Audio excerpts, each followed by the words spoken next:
محترم جناب شیخ ثاقب صاحب کویت، السلام علیکم. آپ کے ممنون ہیں کہ آپ نے ہماری ویب سائٹ اہلسنت.net پر یاد فرمایا. آپ نے سوال کیا کہ کویت میں لوگ تعویذ کو بدعت کہتے، براہ کرم قرآن و حدیث کی روشنی میں جواب دیں تاکہ میں ان کو بتا سکوں. دیکھیے، احادیث مقدسہ میں جو تعویذ کی ممانعت ہے وہ اس زمانے میں ایسے تعویذ تھے جس میں کفر کے الفاظ یا بتوں کے نام اور لات اور عزا کے نام سے لکھے جاتے. ظاہر ہے کہ ایسے تعویذ جو ہیں وہ منع. اگر ایسا تعویذ جو قرآن مجید فرقان حمید کی آیتوں پر مشتمل ہو یا اچھی دعاؤں پر مشتمل ہو تو ایسے تعویذ کے لکھنے میں شرعن کوئی قباحت نہیں اور اس میں نفع بھی. قرآن مجید فرقان حمید کے 15ویں پارے میں آپ پڑھیے، اللہ تبارک و تعالیٰ کا ارشاد، وَنُنَزِّلُ مِنَ الْقُرْآنِ مَا هُوَ شِفَاءٌ وَرَحْمَةٌ لِّلْمُؤْمِنِينَ.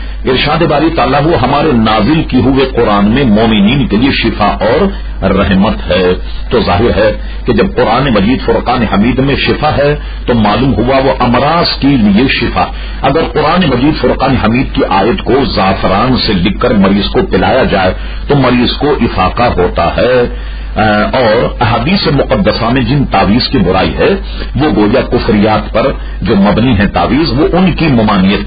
بتائیے آپ کہ قرآن مجید فرقان حمید کی کوئی آیت لکھ کر اگر گلے میں ڈالی جائے تو کیا یہ باعث برکت نہ ہوگا؟ قرآن مجید فرقان حمید کی کسی آیت کو لکھ کر زعفران سے اگر مریض کو پلایا جائے کیا اس کے مرض میں افاقہ نہیں ہوگا؟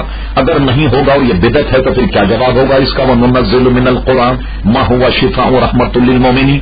تو واضح ہو کہ جن احادیث مقدسہ میں تعویذ کی ممانعت ہے وہ کفر اور لات اور عزا اس قسم کے نام سے یہ لکھے جاتے تھے جس کو حضور علیہ السلام نے منع فرمایا.